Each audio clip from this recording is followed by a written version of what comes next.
Hello everyone, कैसे हैं आप सभी। Sorry for being late. चलिए स्टार्ट करते हैं बिना किसी देरी के अपना काम। देखो, आज की जो क्लास है बहुत इंपॉर्टेंट है क्योंकि आज मैं सिलेबस और स्ट्रेटेजी डिस्कस करने वाला हूँ, ठीक है ना। सिलेबस जो मैं पढ़ाने वाला हूँ और स्ट्रेटेजी जिसकी आपको ज़रूरत पड़ेगी आने वाले 8 महीनों में, ठीक है ना।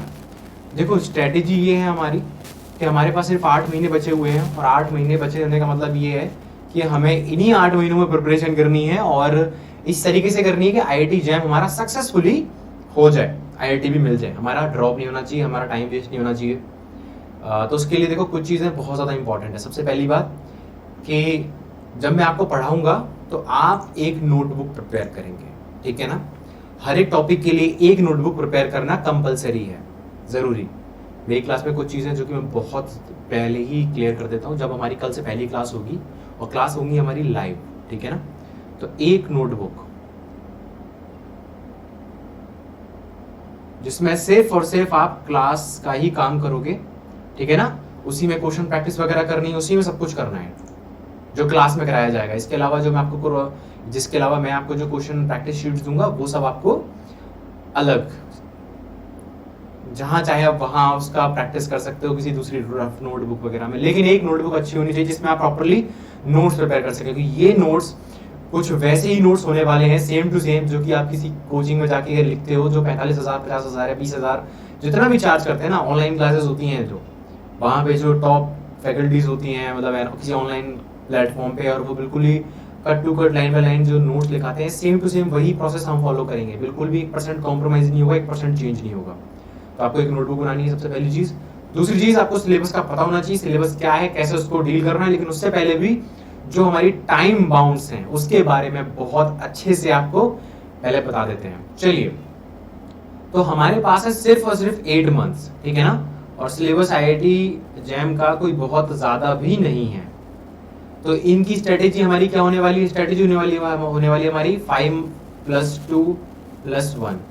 अब स्टार्टिंग के 5 का मतलब है 5 मंथ्स में हम क्या करने वाले हैं? हम सिलेबस करेंगे, हमारी क्लासेस चलेंगी लाइव, ठीक है ना। मैं कोई रिकॉर्डेड सेशन नहीं डालने वाला हूँ, क्योंकि आप यकीन मानिए रिकॉर्डेड सेशन डालने का मतलब है उसमें एडिटिंग करना, उसके पीछे अलग से साउंड इफेक्ट डालना, जो कि सच बताऊं मेरे बस की तो बिल्कुल नहीं है, क्योंकि I am not a professional editor और ये चीज़ें मेरे में होंगी भी नहीं, ठीक है ना। अच्छा टीचर हूँ, पढ़ा सकता हूँ अच्छे से, बाकी साउंड इफेक्ट और स्पेशल इफेक्ट डाल के वीडियो को बहुत अच्छा बनाना मेरे बस की बात नहीं है। तो इसलिए मैं क्या करने वाला हूँ, मैं जितनी भी क्लास होंगी हमारी वो होंगी लाइव। मैं लाइव स्ट्रीम करूँगा यूट्यूब पे, और सिलेबस हमारा सिर्फ 5 महीने में हम खत्म कराएंगे। अब 5 महीने में कैसे खत्म कराएंगे तो उसके भी तरीके बता देंगे। 5 महीने में होगा क्या, हमारा सिलेबस प्लस रिवीजन। जैसे कोई टॉपिक खत्म होगा साथ के साथ हम उसका रिवीजन भी स्टार्ट कर देंगे, ठीक है ना। और रिवीजन के साथ साथ क्वेश्चन प्रैक्टिस। ये कुछ चीजें हैं जिसमें कि हमें बहुत ज्यादा क्लियर रहना पड़ेगा, और इस चीज में 1% कॉम्प्रोमाइज या फिर बिल्कुल भी आलस नहीं चाहिए। आई होप सो, मैं तो बिल्कुल नहीं करूंगा, आई होप सो आप भी ना करें, ठीक है। चलिए, फिर इसके अलावा बाकी के 2 मंथ में क्या करना है? देखो, इन 2 मंथ में क्या होगा, जो रिमेनिंग टॉपिक्स होंगे, ठीक है ना, जो रिमेनिंग टॉपिक्स होंगे वो कंप्लीट किए जाएंगे। जैसे अगर हमें लगेगा कोई टॉपिक है, किसी पर्टिकुलर टॉपिक का पर्टिकुलर क्वेश्चन है जो कि आपको लग रहा है कि थोड़ा सा ऑफ बीट जा रहा है या फिर ऑफ ट्रैक जा रहा है, तो हम उनको कंप्लीट करेंगे। प्लस आपके डाउट्स कौन से वाले? जो टेस्ट सीरीज के होंगे, जो हमारी टेस्ट सीरीज होंगी हम उनको लॉन्च कर देंगे, ठीक है ना। और ये टेस्ट सीरीज कहाँ डाली जाएंगी? हमारे टेलीग्राम चैनल पे। आप हमारे यूट्यूब चैनल पे आप देख रहे होंगे, हमारा टेलीग्राम चैनल, हमारे लिंक मैंने डिस्क्रिप्शन में डाला हुआ है, तो प्लीज आप उसको वहां से ज्वाइन कर लीजिए, ठीक है ना। तो मैं वहां पे टेस्ट सीरीज डालने वाला हूँ, और वहां पे आज हमारे टेलीग्राम चैनल पे मैंने सिलेबस भी डाल दिया है, तो आप सिलेबस वहां पे जाके चेक कर लीजिए, ताकि मैं जितना भी यहाँ पे कुछ बताऊँ आपको प्रॉपर एक एक पॉइंट वहां पे समझ में आ जाएगा। प्रॉपर एक पीडीएफ मैंने वहां पे अपलोड कर दिया। बाकी के 1 मंथ में क्या करेंगे? 1 मंथ में आपको ऑल इंडिया टेस्ट सीरीज, जो मॉक टेस्ट होते हैं ना, ऑल इंडिया टेस्ट सीरीज आपको वो करवाएंगे। डिफरेंट यूनिवर्सिटीज में बैठे हुए डिफरेंट स्टूडेंट्स जो कि प्रॉपर इस 8 महीने के प्रॉपर हमारे सफर में हमारे साथ रहे हैं, तो उन सभी की नॉलेज और आपकी नॉलेज को कंपेयर कराएंगे अच्छे से। और कंपटीशन जितना रहेगा उतना ही आपको सीखने को मिलेगा। सही बात है ना। चलिए, तो ये तो हो गई हमारी 8 मंथ की स्ट्रेटेजी कि हम कितने टाइम में क्या कुछ करने वाले हैं। अब बात ये, चलो थोड़ा सा सिलेबस के बारे में भी जान लेते हैं कि सिलेबस है क्या। तो चलिए, हमारी राइटिंग कोई बहुत ज़्यादा अच्छी नहीं है, तो इस चीज़ पे बिल्कुल भी घबराने की ज़रूरत नहीं है। इतना तो अच्छा लिख ही लेता हूँ कि आपको समझ में आएगा। बाकी बहुत ज़्यादा अच्छी राइटिंग नहीं है मेरी। तो सिलेबस में देखो 3 चीज़ों से मिलकर बना हुआ है। सबसे पहला real analysis,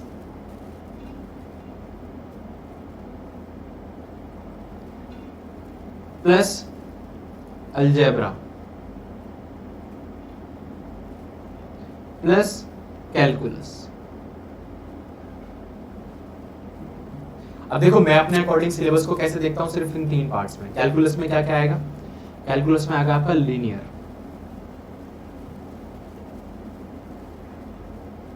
plus group, plus matrix theory.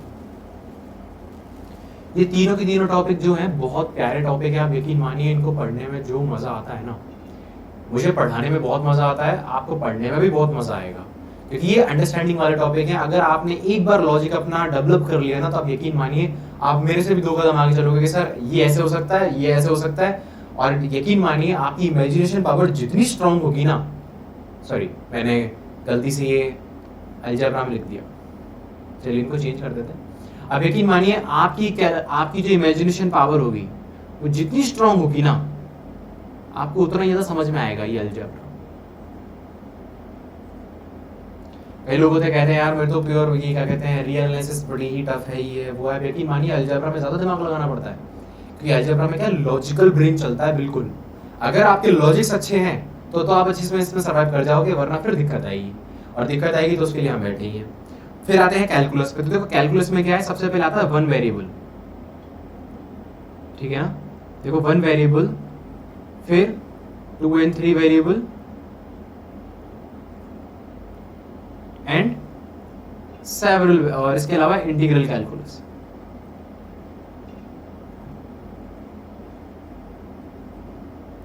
और रियल एनालिसिस में क्या आएगा, सीक्वेंस एंड सीरीज।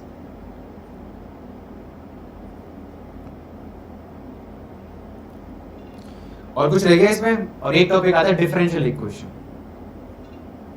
मतलब ओडी। बहुत आसान है, बहुत सीधा, जैसे गाय होती है ना बिल्कुल सीधी, जैसे कहते हैं ना किसी किसी को बिल्कुल गऊ है, तो इसी तरह ये टॉपिक भी बिल्कुल गऊ है। बहुत इजी टॉपिक है, और यकीन मानिए इसका क्वेश्चन भी बहुत इजी आते हैं। इसको मैं बीच में कभी भी पढ़ा दूंगा। बाकी हमारा जो मेन फोकस रहने वाला है वो इन पर रहने वाला है। अगर आप यकीन मानिए, क्योंकि मार्क्स गेन करने के लिए सीक्वेंस एंड सीरीज से, ओके सॉरी, हाँ, सीक्वेंस एंड सीरीज से काफी सारे क्वेश्चंस ऐसे होते हैं जो कि प्री डिसाइडेड होते हैं, जैसे कि कन्वर्जेंस, डाइवर्जेंस, ठीक है ना। और किसी इसका सीक्वेंस या सीरीज का लिमिट पॉइंट, ठीक है ना।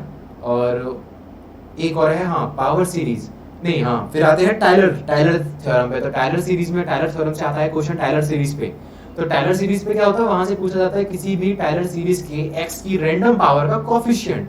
जैसे सपोज कीजिए आपके पास कोई टायलर सीरीज बन रही है एफ ऑफ एक्स समथिंग, तो आपसे पूछ लिया जाएगा बताइए एक्स की पावर 7 का कोफिशिएंट क्या होगा, बताइए ये क्या होगा। तो मतलब इस तरह के क्वेश्चन आता है। यकीन मानिए ज्यादा टफ नहीं है, बहुत इजी क्वेश्चन है, जब हम पढ़ाएंगे तो आपको समझ में आने लग जाएगा। फिर फंक्शन ऑफ 1 वेरिएबल पे आते हैं। तो देखो 1 वेरिएबल से कौन कौन से क्वेश्चंस डिसाइडेड होते हैं, मैक्सिमम मिनिमम, ठीक है ना। मैं आपको बता देता हूँ, intermediate value theorem, intermediate value property, जो कि रोल्स थ्योरम हुई, लैग्रेंज मीन वैल्यू थ्योरम हुई, ठीक है ना। ऐसी जो ये जो थ्योरम्स होती हैं, यहाँ से क्वेश्चन आता ही आता है, मतलब प्री डिसाइडेड है, या फिर इन थ्योरम्स पे थ्योरेटिकली क्वेश्चन पूछा जाता है।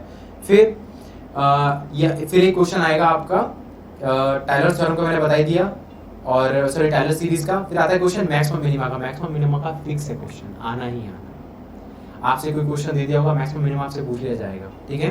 फिर इसके अलावा आपसे लैपेटल रूल, मतलब जो इनडिटरमिनेट फॉर्म्स होती हैं, या फिर सैंडविच रूल, एक तो सैंडविच रूल और दूसरा इनडिटरमिनेट फॉर्म्स, इन पे क्वेश्चन आता ही आता है।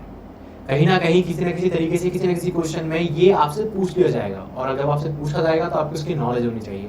तो ये फंक्शन ऑफ 1 वेरिएबल के वो क्वेश्चन है जो कि आते ही आते हैं, पूछे ही जाते हैं। यकीन मानिए हर साल ये क्वेश्चन पूछे जाते हैं, सिर्फ और सिर्फ इनको थोड़ा सा ट्विस्ट करके पूछा जाता है, थोड़ी लैंग्वेज चेंज की जाती है, थोड़ी डिजिट चेंज करी जाती है, बाकी कंसेप्ट सेम रहता है। एक बार आपने वो चीज़ को पकड़ लिया ना, तो यकीन मानिए इसमें ज़्यादा कुछ बचेगा नहीं, इसमें कुछ जानने के लिए, सॉल्व करने के लिए आपको पता लग जाएगा हाँ यार ये क्वेश्चन तो आना ही है, मैं तो बहुत इजीली क्रैक कर जाऊंगा इसको। फिर आते हैं सेवरल वेरिएबल पर। देखो सेवरल वेरिएबल से कोई बहुत ज़्यादा टफ क्वेश्चन नहीं आते। यहाँ पे क्या होगा, आपसे लिमिट पूछी जा सकती है और कंटिन्यूटी, लिमिट और कंटिन्यूटी इस पे क्वेश्चन आएगा, या फिर इसके अलावा partial derivatives, first order, second, first order और हायर ऑर्डर पार्शियल डेरिवेटिव्स की वैल्यू क्या होगी और उनकी एग्जिस्टेंस, वो एग्जिस्ट करेंगे या नहीं करेंगे, बस इतना पूछा जाता है यहाँ से। फिर आता है इंटीग्रल कैलकुलस। देखो इंटीग्रल कैलकुलस में कुछ एप्लीकेशंस बेस्ड क्वेश्चन आते हैं जो कि मतलब जो कि लिमिटेड, ऐसा नहीं है रैंडमली कुछ भी पूछ लिया, कुछ मतलब कुछ गिनती की कुछ एप्लीकेशंस हैं, जैसे कि कोई कर्व है, रिवॉल्व हो रहा है किसी एक्सिस के अराउंड, तो उसका वॉल्यूम बताओ, सरफेस एरिया बताओ, जो भी इससे जनरेट होने वाला सरफेस होगा, ठीक है ना। इजी होते थे, टफ नहीं होते। फिर आते लीनियर अलजेब्रा पे। देखो लीनियर अलजेब्रा में भी फाइनाइट डायमेंशनल वेक्टर स्पेसेस पे क्वेश्चन आते हैं, यकीन मानिए उससे बाहर कुछ नहीं पूछा जाता है। फाइनाइट डायमेंशनल वेक्टर स्पेस यानी ऐसा वेक्टर स्पेस जिसकी डायमेंशन फाइनाइट होती है। अभी आप सोच रहे होंगे सर ये डायमेंशन क्या होता है, वेक्टर स्पेस क्या होता है, बड़े अजीबोगरीब नाम लग रहे हैं सुनने में। जब आप एक बार पढ़ना स्टार्ट करोगे तो आपको ऐसा लगेगा कि यार ये कितना ईजी है। यकीन मानिए 12th की जो मैथ होती है ना वो टफ लगने लगती है जब आपको ये सब कुछ समझ में आने लग जाता है। ये लगता है यार ये तो बहुत आसान है, और यही सब रिसर्च फील्ड में स्टार्ट होता है, क्योंकि एक बार आपके ब्रेन ने काम करना स्टार्ट कर दिया ना, एक बार आप इसके साथ फैमिलियर हो गए, तब यकीन मानिए कुछ बहुत ज़्यादा रह नहीं जाता है कि मतलब आपको ये नहीं पता, वो नहीं पता, सब कुछ बड़ा इजी से कवर हो जाता है, ठीक है। फिर आते हैं मैट्रिक्स थ्योरी पे। मैट्रिक्स थ्योरी से क्वेश्चंस बड़े आसान आते हैं। वैसे मैंने जो लास्ट ईयर पढ़ाया था काफ़ी हाई फाई और काफ़ी ज़्यादा अच्छे से पढ़ा दिया था, लेकिन जो क्वेश्चन था वो बहुत ईजी आया था। आइगन वैल्यू, आइगन वेक्टर पूछा जाता है क्वेश्चन, या फिर डिटरमिनेंट पूछा जाता है, या फिर मैट्रिक्स की कोई रैंडम पावर पूछ ली जाएगी, इससे बाहर कुछ नहीं आता। तो देखा आपने, मैंने थोड़ी देर में पूरा सिलेबस आपको ये बता दिया बिल्कुल टिप्स पे। तो इसका रीज़न ये है क्योंकि मैंने पिछले 3 सालों का पेपर देखा है, और काफ़ी जो सक्सेसफुल बच्चे, काफ़ी जो सक्सेसफुल स्टूडेंट्स रहे हैं जो भी डिफरेंट सेवरल IITs में हैं, उनको मतलब उनका मेंटर भी रहा हूँ मैं, और जो मेंटरशिप में इतना तो सीखने को मिलता है कि हाँ कौन सा टॉपिक से कैसा क्वेश्चन आ सकता है, कितने क्वेश्चन आ सकते हैं, तो कोई बहुत ज़्यादा टफ नहीं है। फिर आता है ग्रुप थ्योरी। तो ग्रुप थ्योरी आप यकीन मानिए ये तब तक टफ होता है जब तक आपको इसका कंसेप्ट, इसका बेसिक समझ में नहीं है। एक बार इसका बेसिक समझ में आने लग गया ना तो चीज़ें ऑटोमेटिकली बिल्ड होने लग जाती हैं। ग्रुप थ्योरी में मैं जानता हूँ काफ़ी बच्चे होंगे जिनको ग्रुप थ्योरी में बहुत दिक्कत आती है, यूनिवर्सिटी बिल्कुल समझ में नहीं आया होगा। यूनिवर्सिटी में क्या होता है ना कि हमें पढ़ाया नहीं जाता ज़्यादा अच्छे से, मतलब मैं हर यूनिवर्सिटी का नाम नहीं ले रहा हूँ, कुछ यूनिवर्सिटीज ऐसी वहाँ पे अच्छे से पढ़ाया जाता, बाकी 90% यूनिवर्सिटीज़ में ये नहीं पढ़ाया जाता टॉपिक। वो कहते हैं ठीक है ये बुक है और ये आप इतना रट लो, थ्योरम्स रट के ये लिख दो और बस उतने में काम हो गया। लेकिन मानिए ग्रुप थ्योरी अंडरस्टैंडिंग वाला सब्जेक्ट है, एक बार समझ में आने लगा ना तो ये बहुत प्यारा सब्जेक्ट है, बहुत अच्छे से समझ में आता है।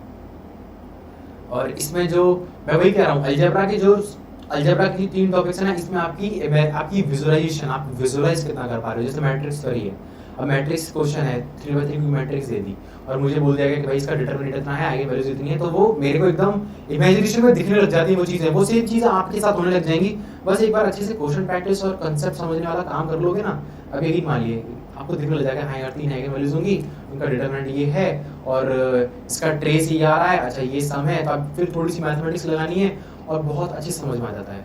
अभी मेरा ये क्वेश्चन काफ़ी बच्चे पकड़ गए होंगे जिन्होंने पहले हमसे पढ़ा हुआ है कि अगर 2/2 की मैट्रिक्स है, उसका अगर आपको डिटरमिनेंट और ट्रेस दिया हुआ है तो आप उसकी दोनों के दोनों आइगन वैल्यूज निकाल सकते हो बहुत आसानी से। लेकिन जिसको बेसिक प्रॉपर्टीज नहीं पता है मैट्रिक्स थ्योरी की, तो उनके लिए होगा कि यार 4 एलिमेंट होंगे, फिर उनका डिटरमिनेंट निकालो, फिर a - लैम्डा करके उसकी आइगन वैल्यूज निकालो, फिर इसमें रिलेशन ढूंढो, बहुत लंबा काम हो जाता है ना।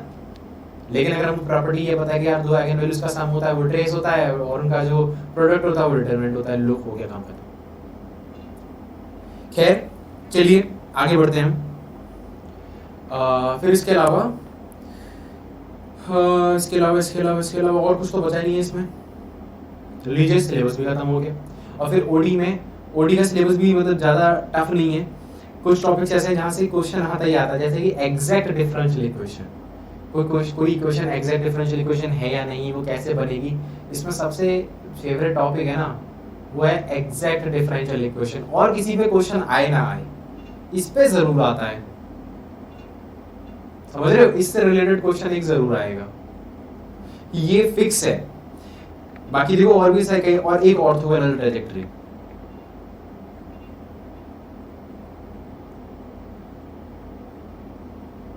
मतलब कि ये मैंने आपको दो टॉपिक वो बताए जहां से क्वेश्चन की गारंटी रहती है तो इसमें और भी कई सारी चीजें, लेकिन मैं आपको सिर्फ बताना चाहता हूँ सिलेबस कुछ ज्यादा बड़ा नहीं है, 5 महीने में बहुत आराम से, बहुत अच्छे से, बहुत प्यार से खत्म हो सकता है अगर आप मन लगा के पढ़ेंगे तो। और देखो मैं अभी भी एक बात कह रहा हूँ कि हमारा जो क्लासेस है ना, मैं डेली इसको पढ़ाने वाला हूँ आपको, कोई सैटरडे संडे ऑफ नहीं होगा। और मैं आप लोगों को चीज़ समझाता हूँ, जब 3 महीने मैंने प्रिपरेशन करी थी ना, तो यकीन मानिए लोगों की शादियों में जाना, किसी के बर्थडे में जाना, सोशल गैदरिंग्स, आप यकीन नहीं मानोगे, अभी इस वीडियो को देख रहे होंगे जो मेरे पड़ोसी हैं ना, जहाँ पहले मेरा पुराना घर था, जो मेरे पड़ोसी हैं वो मेरे को बहुत कम देख पाते थे, मतलब मैं ज़्यादा घर से मेरा बाहर निकलना नहीं होता था, मैं अपने घर में रह के पढ़ाई करता था। अभी क्योंकि बिल्कुल ही मतलब यूट्यूब पे डाल रहा हूँ मैं इस चीज़ को, तो यहाँ पे झूठ बोलने का सवाल ही नहीं उठता। तो मैं आपको बताना चाहता हूँ कि देखो सिलेबस बहुत छोटा है और बहुत इजीली कवर हो सकता है। अगर आपको इस सिलेबस कवर करना है ना, तो आपको एक बात बिल्कुल दिमाग में डालनी पड़ेगी, पहला, घर से ज़्यादा बाहर निकलना बंद, फालतू टाइम वेस्ट बंद, दोस्तों के साथ घूमना फिरना बंद। आप यकीन मानिए दोस्तों के साथ घूमने में कोई दिक्कत नहीं है, आप आराम से घूमिए, टाइम स्पेंड कीजिए, लेकिन आप ये जो इंस्टेंट प्लेजर वाली चीजें होती है ना, ये बड़ी खतरनाक होती हैं। आपको इंस्टेंट प्लेजर तो मिल जाता है, ठीक है मेरा प्राण जा रहा, मैं दोस्त के पास चला जाता हूँ और थोड़ी देर गप्पे शप्पे मारूंगा, थोड़ी देर घूम लूंगा, थोड़ी अच्छी अच्छी बातें कर लूंगा, और ठीक है भाई कि हाँ भाई तू बढ़िया, मैं भी बढ़िया, क्या चल रहा है क्या नहीं चल रहा है, चलो चाय कॉफी पी लेते हैं किसी टपरी पे जाके, थोड़ा बहुत घूम आते हैं, ठीक है ना। तो यहाँ पे क्या होता है ना, आपने इंस्टेंट प्लेजर तो मिल गया आपको, आप एकदम से निकल गए, लेकिन आपने बदले में क्या खो दिया वो आपको तुरंत पता नहीं लगेगा, वो पता लगेगा टाइम के बाद, जब आप एग्जाम में बैठे होंगे, एग्जाम अलॉट करेंगे कि यार उस दिन मैं अगर नहीं जाता, पढ़ाई कर लेता तो फायदे में रहता, कि यार उस दिन वो शादी में नहीं जाता और मैं पढ़ाई कर लेता तो फायदे में रहता, कि ये टॉपिक मैं उस दिन पढ़ रहा था लेकिन उस दिन उस शादी में जाना था और मैं वहाँ चला गया और ये टॉपिक मेरे से मिस हो गया। मतलब होता कई बार ऐसा, आप थोड़ा सा बैकग्राउंड में जाके सोचोगे ना अपने 10th 12th की बोर्ड्स के बारे में, तो आप सोचोगे कि यार कई बार ऐसा हुआ है, आप सभी के साथ ऐसा होगा, किसी न किसी एग्जाम में बैठ के आपको समझ में आया यार ये टॉपिक मैं पढ़ने वाला था लेकिन मेरे को उस टाइम पे वो काम आ गया और मैं वहां चला गया और बस उसकी वजह से मेरा टॉपिक छूट गया। अगर मैं उस काम को ना करके या फिर उस जगह ना जाके मैं अपना उस दिन पढ़ते रहता और उस टॉपिक को कंप्लीट कर लेता तो आज पेपर में मैं इस क्वेश्चन को सॉल्व कर लेता और मेरा सिलेक्शन हो जाता। हम सबकी जिंदगी में ऐसी चीजें आई होती है कभी ना कभी, तो मैं इसलिए कह रहा हूँ कि यहाँ पे अभी गुंजाइश नहीं है बिल्कुल भी रिस्क लेने की, क्योंकि अपने कैरियर की अब बहुत पीक टाइम चल रहा है, मतलब कह सकते हैं बहुत क्रूशियल टाइम चल रहा है ये, ठीक है ना। क्योंकि हम सब की एज में जानता हूँ अभी ग्रेजुएट होने वाले होंगे, ग्रेजुएट हो चुके होंगे, अभी हमारी वो एज नहीं है कि यार ठीक है अगर अभी फेलियर भी हुए तो बाद में कुछ और देख लेंगे। भाई बहुत ज्यादा स्ट्रगल है जिंदगी में, सच बता रहा हूँ, है ना। तो इसलिए कुछ चीज़ों को बिल्कुल दिमाग में रख लीजिए, दोस्तों के साथ घूमना फिरना या फिर शादी ब्याह में जाना, रिश्तेदारों के यहाँ जाना, भाई अपने आप को 8 महीने के लिए बाउंड कर लो। मैं नहीं कह रहा हूँ पूरी जिंदगी के लिए, ठीक है ना, पूरी जिंदगी मतलब एक जगह बंधे रहने की जरूरत नहीं है कि आप पूरी जिंदगी अपने आप को एक जगह बांध लो, बंद कर लो ना। 8 महीने के लिए सिर्फ अपने आप को ना थोड़ा सा फोकस कर लो, 8 महीने मेरे साथ पढ़ाई कर लो, उसके बाद जो आपकी लाइफ होगी ना, मैं जानता हूँ नेक्स्ट ईयर आप किसी IIT में बैठ के होली दिवाली मना रहे होंगे, आप यकीन मानो, या फिर किसी IIT में बैठ के फेस्ट वगैरह सेलिब्रेट कर रहे होंगे, फेस्ट एंजॉय कर रहे होंगे। IIT की होली दिवाली फेस्ट होते हैं, इतने ज़्यादा औसम होते हैं ना, आप यकीन नहीं कर मान सकते, आपको यकीन नहीं होगा। भाई सरकार से बहुत सारा फंड मिलता है, लेकिन वो सारा प्लेजर लेने के लिए ना पहले यहाँ पे इस पेन को थोड़ा झेलना पड़ेगा। 8 महीना आपको प्रॉपर फोकस होना पड़ेगा, आपको कहीं इधर उधर जाने की जरूरत नहीं है, ठीक है। बाकी ये 8 मंथ की स्ट्रेटेजी है, मैंने आपको प्रॉपरली बता दी है, सिलेबस भी डिस्कस कर लिया है, कल से मैं पढ़ाना स्टार्ट करूंगा और हमारी जो क्लासेस की टाइमिंग रहेगी, ठीक है ना, मोस्ट प्रॉब्ली मैं कोशिश करूंगा क्लासेस रहेंगी हमारी रात को 9 बजे या फिर 8 PM पे। हमारी क्लासेस की टाइमिंग रहेगी रात को 8 PM पे या फिर मॉर्निंग 10 AM। आप कमेंट बॉक्स में जरा मुझे बताएं आप इनमें से कौन से टाइम के साथ सूटेबल है, रात को 8 बजे या फिर सुबह 10 बजे, ठीक है ना। क्योंकि धीरे धीरे क्या होगा, मैं इस क्लास को 45 मिनट का सेशन रहेगा, 45 मिनट्स की क्लास रहेगी ये, और 45 मिनट में इसलिए कम टाइम इसलिए रख रहा हूँ क्योंकि मैं चाहता हूँ उसमें क्वालिटी एजुकेशन प्रोवाइड कराई जा सके ना। 2 घंटे भी पढ़ा सकता हूँ मैं आपको, लेकिन मुझे पता है 2 घंटे में आप लोगों की ट्यूबलाइट फूक जाएगी, आप सोचोगे यार अभी 1 घंटा हो गया है, अब मन नहीं लग रहा है, मेरी आंखों में दर्द हो रहा है, मेरा सर घूम रहा है, मुझे नींद आ रही है, मुझे भूख लग रही है और पता नहीं क्या क्या हो रहा है। ऐसा होता है, एकदम से 2 घंटे देना थोड़ा सा टफ होता है।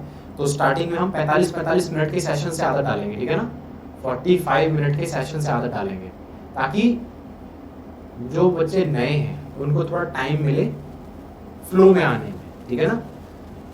तो ठीक है, फिर अभी के लिए इतना ही काफी है, एंड आई होप सो आपको ये चीजें अच्छे से समझ में आई हो, आप लोगों को बिल्कुल ये बात क्लियर हो गई हो कि देखो सिलेबस सिर्फ 8 महीने में क्लियर हो सकता है, और मुझे यहाँ पे सिर्फ और सिर्फ जरूरत है आप लोगों की, तो सिर्फ और सिर्फ आपके अटेंशन की, आपके फोकस होने की। और इसके साथ ही मैं आपको बता देता हूँ कि जब हमारा जैसे सिलेबस कंप्लीट होता जाएगा, मैं वैसे वैसे अपने टेस्ट सीरीज आपके लिए डालता चला जाऊंगा, और हमारा जो टेलीग्राम चैनल है वो आपको हमारे डिस्क्रिप्शन मिल जाए, डिस्क्रिप्शन में आपको लिंक मिल जाएगी, उसको जरूर ज्वाइन कर लें।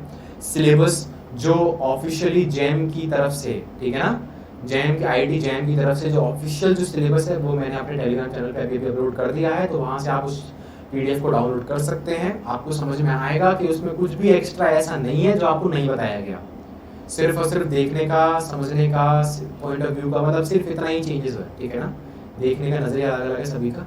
बाकी आई होप सो आपको ये वीडियो अच्छी लगी हो, सो प्लीज बेल आइकन को जरूर यहाँ पे क्लिक कर लें, सब्सक्राइब कर लें, और इस वीडियो को सिर्फ देख के ना जाएं, प्लीज सब्सक्राइब जरूर करें, क्योंकि अभी मेरे साथ ऐसा हो रहा है कि कहीं ना कहीं मुझे जगह जगह से प्रपोजल्स आ रहे हैं कि सर आप यहाँ ज्वाइन कर लो, वहाँ ज्वाइन कर लो, और बस लौट फिर के मुझे ये बताया था कि सर यहाँ पे ऐसा होता है कि ज़्यादा ग्रोथ नहीं है, ये तो उन सबको बताना है। हाँ, उन सब का ये क्या मतलब मुझे ये भी बोला गया है कि सर यहाँ पे बच्चे ज़्यादा इंगेज नहीं होते हैं, फ्री की जो चीज़ें होती हैं उनकी ज़्यादा वैल्यू नहीं होती है। तो मैं बस ये चाहता हूँ कि आप लोग उन लोगों को बताएं कि अगर कोई चीज़ फ्री में, अगर कोई क्वालिटी कॉन्टेंट अगर फ्री में, ठीक है ना, प्रोवाइड कराया जा रहा है तो उसकी वैल्यू होती है, ठीक है ना। मतलब मैं मानता हूँ हमारे भारत देश में ऐसा होता है कि अगर कोई चीज़ फ्री में दी जाती है तो हमें 4 बार डाउट होता है। कोई फ्री में खाना भी बांट रहा होता है ना, तो 4 बार डाउट होता है। अगर हम अच्छी उस पे हैं, पोजीशन पे, हम सोचते हैं यार खाने में कुछ मिलाया तो नहीं है, आटा पता नहीं कैसा होगा, सब्जी पता नहीं कैसी होगी, ये पता नहीं, वो पता नहीं, और क्या क्या। तो मतलब फ्री की चीज़ों पर डाउट बहुत ज़्यादा होता है इंडिया में, है ना। तो मैं आपसे ये कहना चाहता हूँ भाई, सर्टिफाइड IITians में IIT मंडी की वेबसाइट पे चेक कर सकते हो, ठीक है ना, 2019 बैच पास आउट, और 3 साल मतलब अच्छे से पढ़ाया भी है, और काफ़ी बच्चे को सिलेक्शन भी हुआ है। तो आप लोगों को क्या है ना, इस चैनल को सब्सक्राइब करके और शेयर करके बस ये बताना है उन लोगों को कि हम अकेले नहीं हैं, ठीक है ना, और आप लोगों को बिल्कुल पढ़ा रहे हैं, तो आप लोगों को इस चीज़ की कदर है। मतलब क्योंकि मुझे आज यही बोला गया कि सर वहाँ पे ज़्यादा बच्चे इंगेज नहीं होते हैं, और एक टाइम बाद आपको छोड़ जाएंगे, फ्री की चीज़ों की वैल्यू नहीं होती है, ये और पता नहीं क्या क्या। तो मैं चाहता हूँ कि आप लोग मेरे साथ रहें, मेरी हिम्मत बन के, मेरा सपोर्ट बन के, क्योंकि मुझे अभी बहुत ज़रूरत है आप लोगों की। वरना वही है ना कि फ्री एजुकेशन प्रोवाइड करा रहा हूँ किसके लिए, आप लोगों के लिए। अगर आप लोग साथ नहीं देंगे तो फिर मैं तो अकेला पड़ जाऊंगा, फिर एक टाइम पे तो मुहिम भी खत्म हो जाएगी, क्योंकि मुहिम किसके लिए, आप लोगों के लिए। जब आप ही नहीं होंगे तो मुहिम क्या होगा, मुहिम भी नहीं बचेगी, ठीक है। तो इस चैनल को जरूर सब्सक्राइब करें, बेल आइकन और लाइक्स एंड शेयर, क्योंकि जब तक हैं सब साथ तब तक करेंगे विकास। चलिए, जय हिंद, जय भारत।